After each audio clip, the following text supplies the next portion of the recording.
What's happening, everybody? Welcome to another episode here of the Side Guys Football Forum. I'm one of your co-hosts, Armin the Side, joined as always by my good friend, my good buddy, the other half of the Side Guys, Mr. Tad the Side. And Tad, we're continuing on with our new head coach deep dive series here with the fantasy spin. This should be good stuff for people that are preparing. See, for I their did the fantasy- double spin.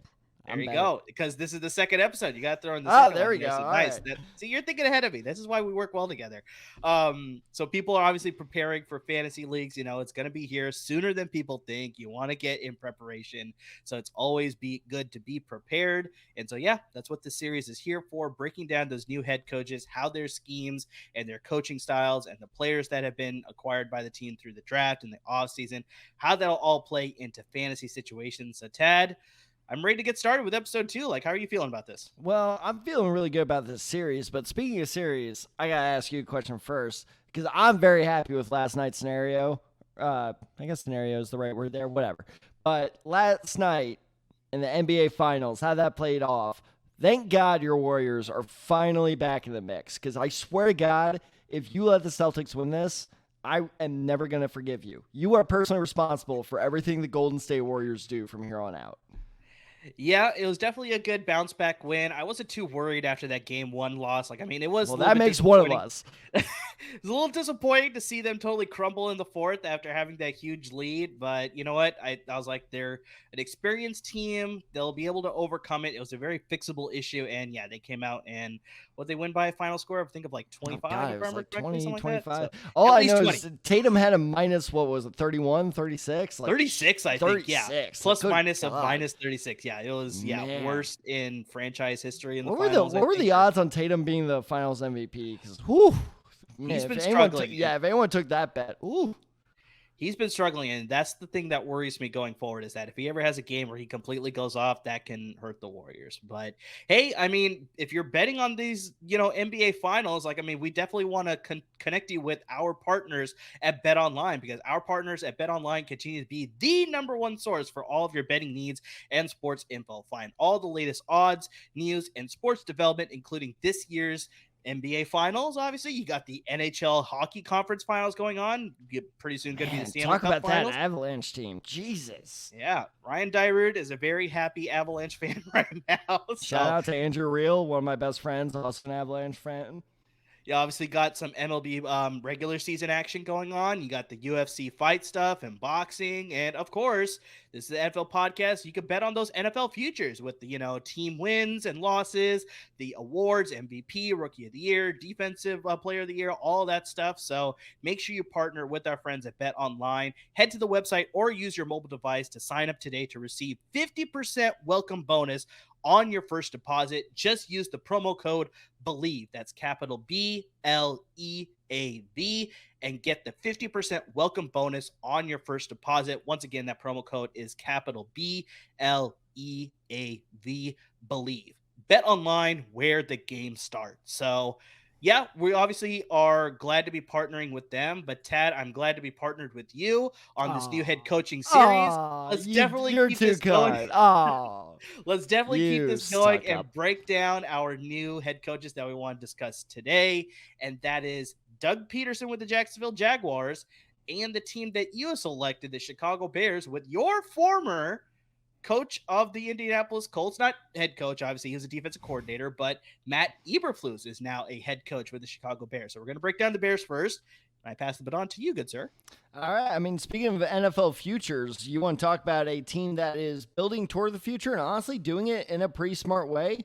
The Chicago Bears, I don't think this next year is going to be, frankly, the best for you guys. But, look, shout out to my friend Matt. I've given plenty of shout outs on this podcast before, but he absolutely hit the nail on the head with this. Is the Bears' past tenure was filled with poor contracts, and then contracts at the time that really no one was questioning.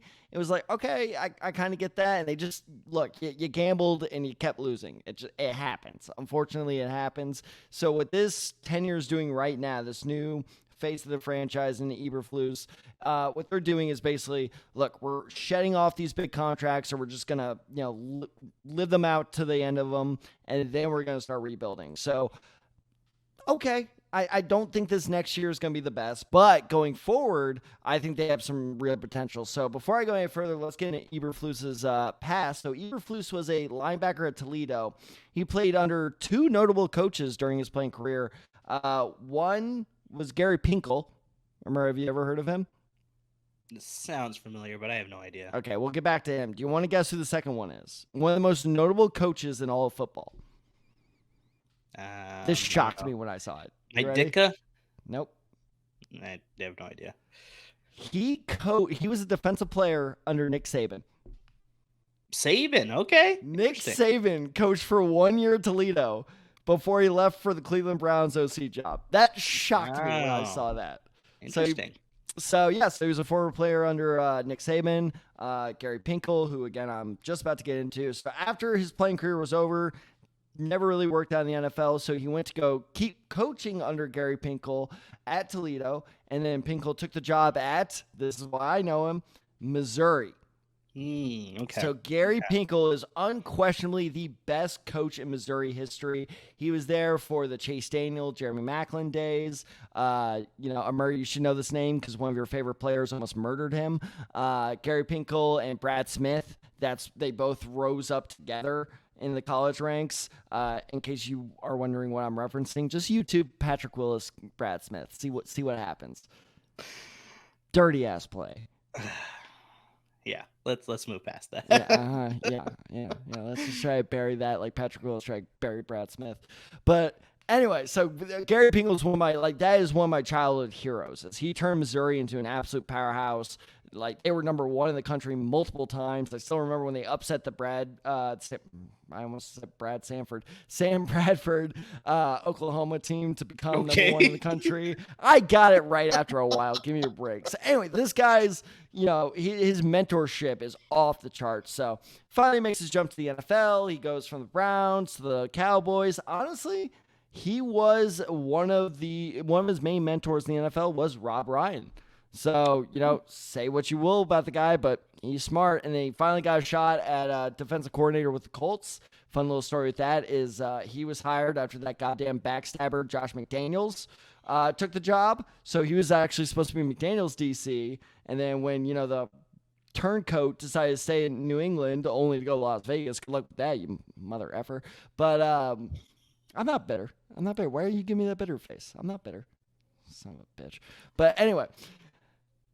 Apparently Chris Ballard sat Frank Reich down and was like, look, Matt's our guy. He is a great defensive coordinator. He is our guy. And that conversation convinced Frank Reich to keep Eberflus on the, staff as DC. And I'm glad he did that because look. Well, okay, so really quick, Tad. I mean, obviously this is about Matt Eberflus' time in Chicago. If you bring up Josh McDaniels, I'm booting you out of this chat. Look, as much as you want to hate him, he put a good coaching staff in place. I don't give a shit. And Frank Reich took it over. So I don't care. If it was such a great staff, then go coach your own staff. You are just don't you push this button. Don't you do it. Honestly, I shouldn't be that mad at McDaniels. I should be more mad at Belichick and Kraft for talking him back into it. Yeah, that's more of it. He was ready to leave. They literally apparently stopped him at the door with when you get fired and you have the box. Apparently that literally he had the box in hand. They were like, well, hold on. Yeah, because that really helped you win another Super Bowl, didn't it? All right, let's continue on. I'm going to need a second to calm down now. But anyway, so Eberflus is now the 17th head coach in Bears history. Look, I'm not going to say this was a bad hire by the Bears because I really do think this was a good hire because I think they should have gone, offensive, especially with Justin Fields' future, 100%. But if you're going to go defense, I get going defense. That kind of fits the team culture, team history, right? It's like we're going to, rediscover that, Bears 85 defense type of thing. Okay, cool. Go for that. And if you're going to go for that, this is probably the best guy to hire, to be honest. So I really like what he brings philosophy-wise as well. And, okay. Amar, while I pull up my notes, are you ready? So this is something Amar and I call speed talking. So I'm going to speed talk through Eberflus's philosophy because it really doesn't have much to do with fantasy, but I'm just such a nerd about him that I got to do it. So are you ready? Let's hear it. Okay. Where are we going to put the time at? 30 seconds? We got 30 to 45 seconds, I'd say. 30 to 45. Okay. All right, so if we're talking about culture, first off, he has a great quote that is just your traditional, like, try-hard coach. It's called the M&M theory. M&M stands for motor and meanness. So you can just already tell this is Dan Campbell type coach that's just going to bring in all your, prototypical, stereotypical, football coaching mentality. But honestly, hey, it's looking pretty good for Dan Campbell, so maybe we'll work out for Eberflus as well. So the thing I really like about Eberflus is everyone talks about how good Darius Leonard is in that defense, rightfully so, because he is a freak. But the true MVPs of his defense are the defensive backs, the cornerbacks, and especially the safeties, because here's how Eberflus's defenses work. It's not quite, he runs cover 2 or something. Here's how he does it. First down, he usually runs one high safety, which means one safety really high up there. But that's because the way they set it up, they can switch around depending on what the offense gives them. On second down, they usually go cover 2/2 high safeties. Kind of the same deal. Now, the third down is where he's a real genius, because that's when he really blitzes, and they have 2 high safeties back there. So if it's man-to-man coverage and you blitz well, so really if you have 2 man-to-man corners that are at least good, not great, just good, your defense is going to do pretty well as long as you have some solid edge rushers as well. So I know the Colts are ranking in the bottom of, pressure stats when you look at, the advanced statistics, but the reason for that is because they really only bring pressure on 1 of 3 downs. So I think that with Eddie Jackson, Jalen Johnson, and Roquan Smith, that they have a very, very solid foundation to go off of, and that they can really succeed in this defense. Do you want to know how long you actually went? About 2 minutes by my time. No, it wasn't that exorbitant. It was about a minute and about 10 seconds or so. I'll take it. That's better than I was 70 expecting. seconds or so. It's not bad. Whew. Okay. So, Tad, obviously Matt Eberflus is a defensive-minded head coach, but obviously for fantasy purposes, we want to know maybe some players on the offense that could probably benefit from whoever the offensive coordinator is now in Chicago, and just how does that stand for fantasy purposes? So, who's the offensive coordinator now in Chicago here? The offensive coordinator is Luke Getsy, and for those of you who are like, who the hell is Luke Getsy? He's been a long time OC QB coach in the college ranks, and then finally he jumped to be the Packers QB coach this past year. So he's the Packers QB coach. So here's what made this, segment a little tough is with when it's coordinator to coach, it's pretty easy to tell what system they're going to implement. When it's position coach to coordinator, it's a little bit tougher. So I'm not going to be like, this is for sure what they're going to do. This is just my prediction for what they're going to do. Now, an interesting stat I noted is Green Bay ranked 6th in run-pass option plays last year. Interesting. Right? Surprisingly high. Like I would have thought they were like top 15, but I wouldn't have thought like they were, that high. So, look, I've been an Aaron Rodgers defender play style, not anything off the field. God, no, not anything off the field. Just want to, cover myself there. That's just, but look, Justin Fields is a better runner than Aaron Rodgers. I think that's pretty undisputed. Now, the interesting thing is Justin Fields is not a run-first quarterback, though. He's not a Lamar Jackson, but I think that actually works in his favor. So expect RPO, which was a big part of I think that's a big part of why the Bears failed last year, is because even with Andy Dalton in there, Matt Nagy for some reason was like, RPO. It's like, Andy Dalton's like 33, dude. What are you doing? Okay, just do your thing. But now that Justin Fields is supposedly going to be the full-time starter, God, I'm going to get so much hate for that, supposedly. Now that Justin Fields is probably going to be the full-time starter, expect RPO to remain a big part of the Bears offense. But also, it's expected that they're going to use that McVay offense because LaFleur is a McVay protege, LaFleur being the Packers head coach. So obviously, kind of goes on down. And a wide zone blocking scheme. And now I know what people are going to say, Ted, you were talking about the wide zone blocking scheme last episode. Is this the only scheme you know? No, this is the only scheme the NFL likes now, apparently. So expect me to say this a lot over the next 2 months. So basically, like I said before, it's a horizontal play, right? But I think the interesting thing that could work in this is something they did with Stafford a lot in Los Angeles is had the quarterback in shotgun, and if he decides RPO, and if he decides to pass it, rolls out. Right? And you got to trust that offensive line. That's kind of an iffy issue for Chicago, but they figure out their offensive line going forward. That could work. I think with Fields' mobility and he's an accurate passer. I think that rolling out and letting the play develop, as long as he can keep his head straight, he can really succeed in the system. So, and in terms of players I see, breaking out, is it the most exciting pick ever? No, but it's Justin Fields. And I compare him to Jalen Hurts. You look at Jalen Hurts' season, this past year, he finished as a top 10 quarterback. He did not have that good of a year statistically, but he's still a top 10 quarterback in fantasy. Why? It was the rushing. Because he had all those RPO options, especially in the red zone. God knows, as a Miles Sanders, right? That's the running back in Philly. Mm-hmm. Yeah, as a Miles Sanders manager, it drove me absolutely up the wall. Because I remember seeing, watching red zone, be like, give it to Sanders, give it to Sanders. Don't keep the ball! And then you're running in the end zone. So I can see the exact same thing happening, which is why, spoiler alert, David Montgomery is not going to show up on my list. Because I'm honestly skeptical of not of his production on the field, but of him as a fantasy option. In terms of receivers, now I know the easy answer would be, Darnell Mooney. He's so good, and he is good. I'm not taking anything away from Darnell Mooney, but I want to go a little spicier with the take here. Byron Pringle. Okay. Byron Pringle. By the way, do you know where he went to college? No idea. Did I finally win the game? I finally won the game. Kansas State. Okay. There you go.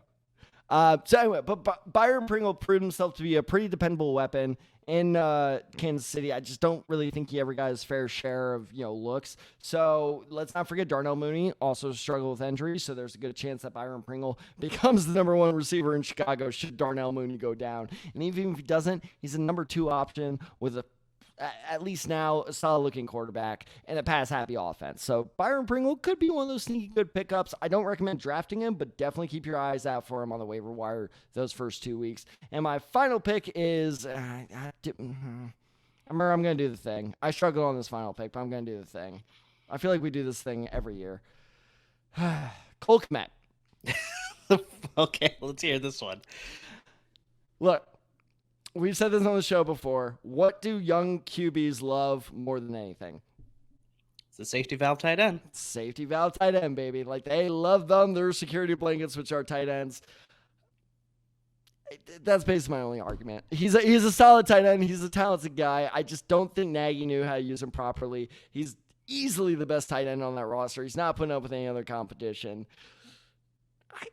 I believe in him. This is the last year I'm going to say it if it doesn't work out, but I this time I really do believe in Cole Kmet. Fuck. Interesting. And yeah, obviously Tad, as much as he ranted and raved here, there is more that Tad dived into with an actual article. Yeah, believe it or not. How long was that? Like a 12-minute span?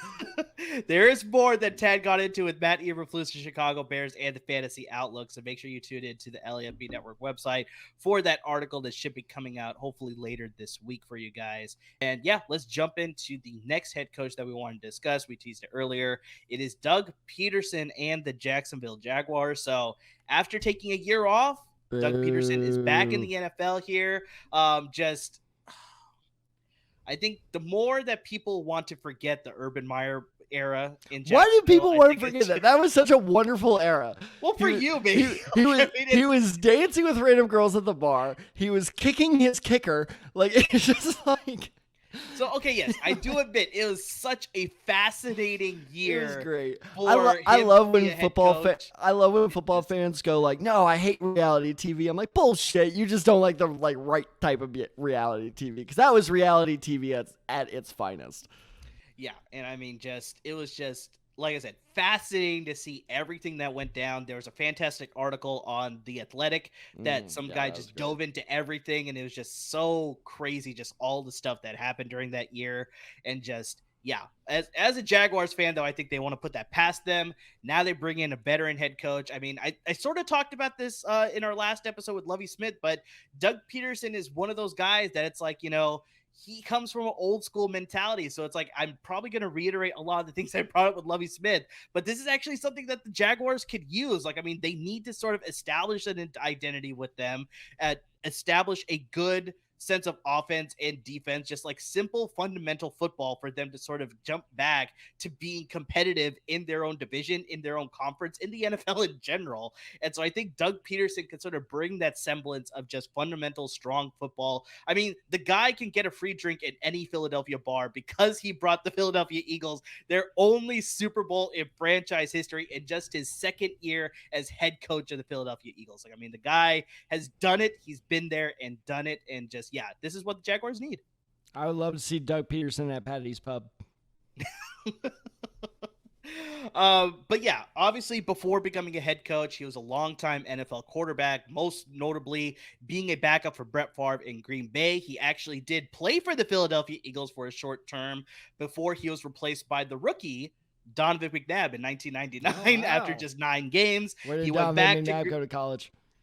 Syracuse. That's an easy Damn one. it. So after being replaced there, he went back to Green Bay. He spent his first year, if I remember correctly, in Miami, actually under Dan Marino. So he's actually learned from a lot of capable quarterbacks. Capable is even an understatement. Fantastic Hall of Fame worthy quarterbacks. Trying to get Dolphins fans pissed us too now? Yeah, I know. Seriously, that was my bad. Capable is a very understatement of a word, but Hall of Fame caliber quarterbacks and Dan Marino. No Super Bowls, you're only capable. Get out of here. So I mean, just he's learned a lot. Obviously, playing a backup, learning from the quarterback ahead of him, obviously, and just that obviously led to him just didn't materialize in the NFL. He transitioned to the coaching game. He coached with Kansas City, most notably as an offensive coordinator from 2013 to 2015. That allowed him to transition that role into a head coaching job with the Philadelphia Eagles. As mentioned, in just his second year, was able to take the Eagles to becoming a Super Bowl winning franchise. Took him to 2 straight playoff appearances after that, but then unfortunately with that COVID year, it was very weird. But Eagles just decided that's like, you know what? As successful as you've been here, we're going to go in a different direction. And so they fired him. He was like, all right, I guess I'll just take the year off. And there was rumors that there were some teams that were interested in him after he was fired. Took the year off. He's like, let me just settle, relax a little bit. And here he is back now. Jaguars have hired him. And yeah, I think he's the right type of quarterback to sort of bring an identity to this team, make them more competitive, just establish a good culture there. Because honestly, Ted, he's the antithesis of what Urban Meyer was. Yeah. Like, I mean, Urban Meyer was like Urban Meyer was Wild Wild West. This guy is like Law and Order. Exactly. And on top of that, just he's a player's coach. He wants to get to know all these guys. He wants to motivate them. That's another thing is Urban Meyer just seemed to be like, I'm the boss here. And everyone was like, dude, no, screw you. Like, this is not college where you just get to. That's why I think I think that's when that part of the Urban Meyer story broke was that Athletic article when he kicked the kicker. Yeah, man, like, right or not, you can get away with that shit in college football, but in the pros, a pro kicker is not putting up with that, man. I'm pretty sure he's suing Urban Meyer, if I'm not mistaken. Correctly, I think that's still in process, but just like, yeah. So, I mean, just overall, Doug Pederson would never kick his kicker. Like, he would never do that. Totally just, he wants to build harmony. He wants to work with all the position groups. He's just a guy that's just looking to get the best out of all his players that's on his team, both offense and defense. So let's get into the philosophy a little bit here. So Pederson employs a version of the West Coast system. So the reason that I say version of the West Coast system is pretty much all 32 teams in the NFL use a West Coast type of system, just variations off of it. They use plays from that system. Maybe they focus more maybe on some shotgun or some RPO or some air raid or some other things, but everybody uses some semblance of the West Coast system. Now, West Coast system, all that means is just passing short. That's all that means. It's the short. It's an extension of the running game. It's the short passes. You work through your running back out of the backfield. I should know. Bill Walsh installed this offense. I almost asked you. I almost asked you if you know who invented that. Yeah. So I almost did. I was like, no, there's no way he doesn't know the answer to this. So. Obviously, this is sort of one of those things that's been long-lasting. All teams use this. Pederson does use it a little bit more, and I think that's the big key as to one of his big proponents as far as playing a football game is winning the time of possession battle. Because when you can do that, you can control the offensive pace, you control the football, gives your defense race, and overall, just it gives you a better chance to win the game. And if you look at it, Tad, oh dear Lord. The Jaguars were ranked second worst in terms of time of possession on offense, and that's not going to win you any sort of games in any limelight. So now you have to flip it to Doug Pederson's time in Philadelphia. His offense finished top 5 in time of possession 4 times in the 5 seasons that he was a head coach. This includes a first place finish in their Super Bowl run in 2017. So, I mean, this guy, when it's working correctly, the offense is controlled. They hold on to the football, prevent the other offense from being on the field and possibly scoring points, gives the defense rest. It's just overall, it's just a good situation for your team to win a football game in the NFL today. So, as mentioned, when you're trying to win the time of possession battle, you need to be able to run the football. So the Jaguars were not very good at that, unfortunately. Yes, they dealt with some injuries with James Robinson towards the end of the season. Travis Etienne, before he even saw the field in regular season, he got hurt in the preseason. So their running game was a little bit of an issue. Part of the reason because of the why they struggled with the time possession game, why the running game sucked, why just overall, all of that was not a very good situation. So if you look at his time when Doug Pederson was in Philadelphia, he was able to use guys like Miles Sanders, Corey Clement, Jay Ajayi, Boston Scott. I mean, just all these guys, Darren Sproles. I forgot Darren Sproles was a key piece of their Super Bowl winning run too. So it's like, just use all these different guys to take a little bit of the pieces. And yes, I'm saying this and with a fantasy spin that's probably not spelling good news, but more for it's the good team. news for running backs. It's good news for all those running backs. Like if you need to find a guy off the waiver wire, you could find a guy who could sort of help you a little bit here and there. But you got a backfield that features Travis Etienne, who, from what I'm reading on reports, he's completely healthy. He's ready to go. Hopefully there's, cross your fingers, knock on wood, it's not going to have another injury again. But he's looking good to go. James Robinson, unfortunately, is still dealing with an Achilles injury that he suffered at the end of last season, as mentioned. So he's probably going to be closer to the beginning of the season, but that's, thinking optimistically. Probably he's going to miss a little bit of time to start the season as well. But Raekwon Armstead should be a possible good running back for them as well. And they drafted in the 5th round, if I remember correctly, Snoop Connor out of Ole Miss, if I remember. Great name. So, Great name. Is an excellent name. So maybe he could be a contributing factor as well. Real quick before you go on is because I'm sure our YouTube watchers are going to notice, like, he was not paying attention during any of that. I wasn't, because I was looking at this stat. Speaking, you keep bringing up their Super Bowl run. When the Eagles beat the Patriots in the Super Bowl, time of possession, Eagles 34-04, New England Patriots 25-56. Exactly. That's how you beat Tom Brady, is you just don't give him the ball. That's how you beat a lot of the elite quarterbacks. Exactly like that. You don't give them time to see the field. Just jumping back to the running game, in 8 seasons in the NFL as both an offensive coordinator with the Chiefs and as the head coach of the Philadelphia Eagles, Pederson's teams have finished in the top 11 in rushing yards 7 times. So there's only one season where he did not have a top 11 rushing attack as far as yards. What happened that one season? That was the COVID year, which obviously led to him being fired. The 2020 year. Yeah. Oh, God, yeah. Did they still have Blunt then?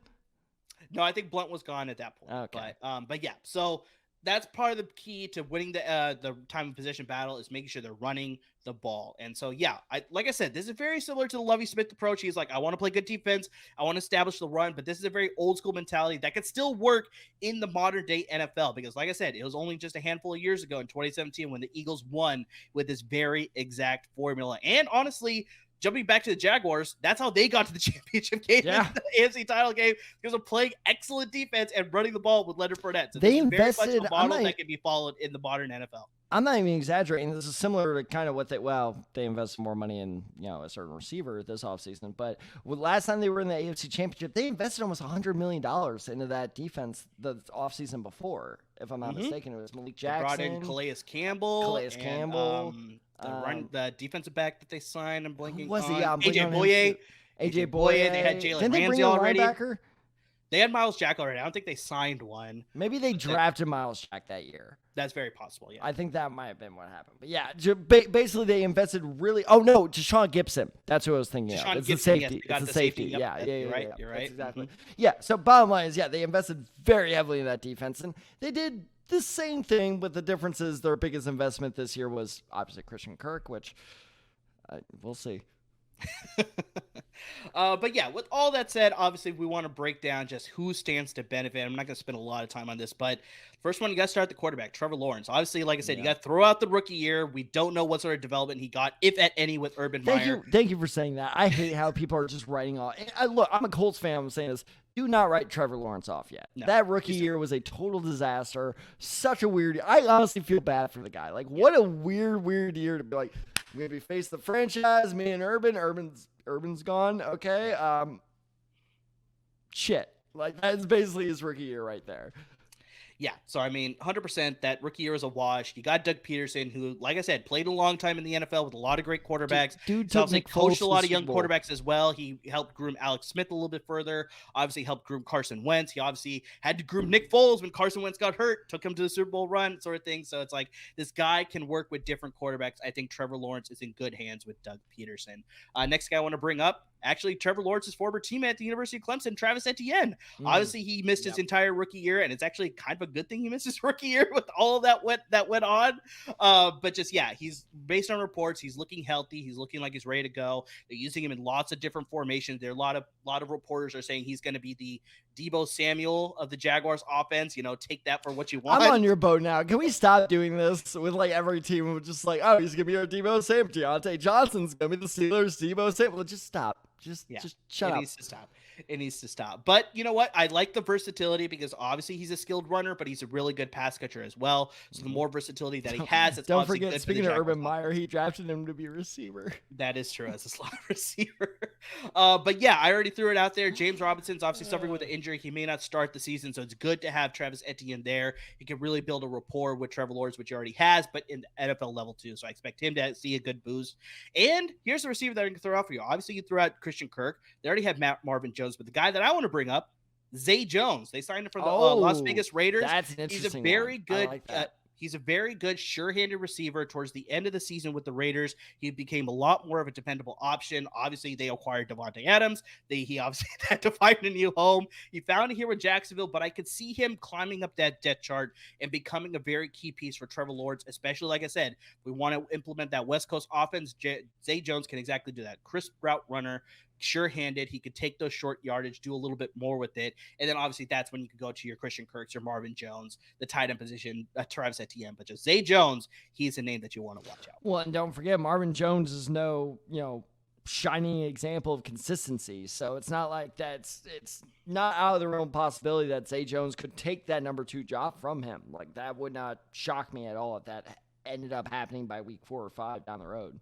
Very true. It's very true. And you also have to look at, just the last point I want to bring up, but Marvin Jones and Christian Kirk have always been wide receiver 2s with teams. So it's not necessarily that they're wide receiver 1. So Zay Jones can obviously enter that mix of like everybody rotating at the various positions there at the X, the Y, and the Z position for the receivers. So yeah, you guys really had to count into that. So Zay Jones, a name that you want to keep your eye out there for. So as mentioned with Tad and his Chicago Bears article, I broke down the Jacksonville Jaguars, so make sure you tune in to that article later. There's a lot more that we get into. And I think the biggest thing, Tad, that we don't bring up in these videos that people need to tune in for the article specifically are bold predictions for these teams when it comes to fantasy football. Like, I mean, I kind of struggled with the Jacksonville Jaguars one, but I came up with a great one. Here's the fun thing. He hasn't told me what it is. So I'm going to be tuning in. Like, you're going to get at least one reader because I'm fat. I did send you one. I'll be fascinated to see. Sorry to spoil it if this is what you chose, but I was on my way to the doctor's appointment. I was texting him. I was like, Trevor Lawrence, 35 plus total touchdowns. I had put total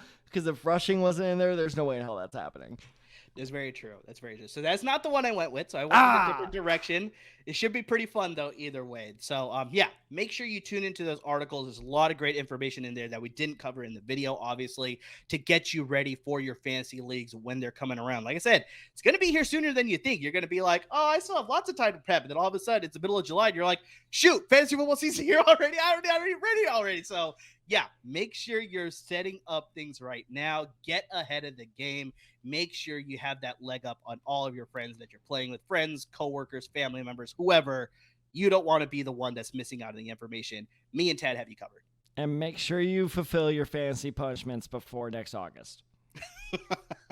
I went to the hot Denny's in the middle of July, people. You can handle whatever the hell you have to do. That is true. That is true. So, guys, that will conclude today's episode brought to you by our partners at Bet Online. But yeah, we got a lot more of these episodes planned. We still have a lot more of these new head coaches to break down. We're definitely going to be getting into all the other coaches and their teams and fantasy aspects as well later down the road. We're going to get you some rankings. Like I said, now I can actually show the folks. I got that dimmer switch turning up a little bit more here. So, we're ramping it up slowly but surely here. And so, yeah, it's going to be fun getting into fancy stuff, right, Ted? Too early mock draft? You know what? I'm on for it. I'm down. Yes! Let's go! Fantasy. I should qualify. No.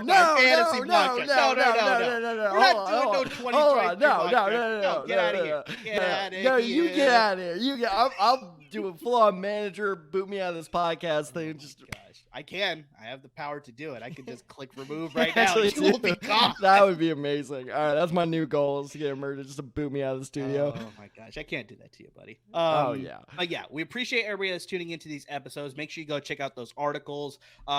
With the podcast, we're sort of using the audio from the video to the podcast, but make sure you listen to that in case you don't catch the video. You can listen to the same exact thing.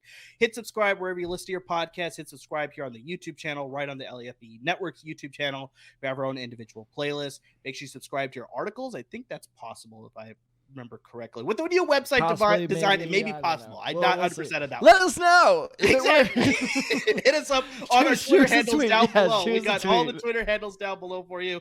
My personal handle, Side23, Tad's a Tad Side 94. The show handle, we are a professional podcast. And of course, the Instagram, Decide guys. We're getting a lot of followers there. We appreciate everybody. So we appreciate everybody that's, watching the videos, listening to the podcast, who subscribes, who's listening, who's, giving us a good rating, who's following us on Instagram, who's interacting with us. I mean, just guys, anything and everything that you're doing with us, we really just can't thank you enough. And guys, as always, please check out all of LAFB's other great podcasts, articles, and everything else. In fact, I believe, if I'm not mistaken, I think it was Guilty as Charged. One of our podcasts just this week or last week landed Zion Johnson. I cannot believe we landed that. What a huge Not only that, hit. We got Zion Johnson. We got Daniel Jeremiah from NFL Network. Oh, I didn't see that. Really? We got the Bruins podcast. That one I did see. They got the athletic director from UCLA. So, I mean, guys, we're growing, guys. We're getting some people. We're getting some people. Hopefully, we'll get some good guests. It's trickle down economics. They get some. They get some. We'll get the scraps. I was gonna make a Reagan joke, but I'm just gonna back off. I'm not gonna do it. God damn it, I want to do it. But yeah, guys, we really just can't thank you enough, guys. And yeah, make sure you keep tuning in. Subscribe wherever you're listening. Subscribe on YouTube to watch us. Really appreciate everybody that's already doing it. Thanks for watching, everyone.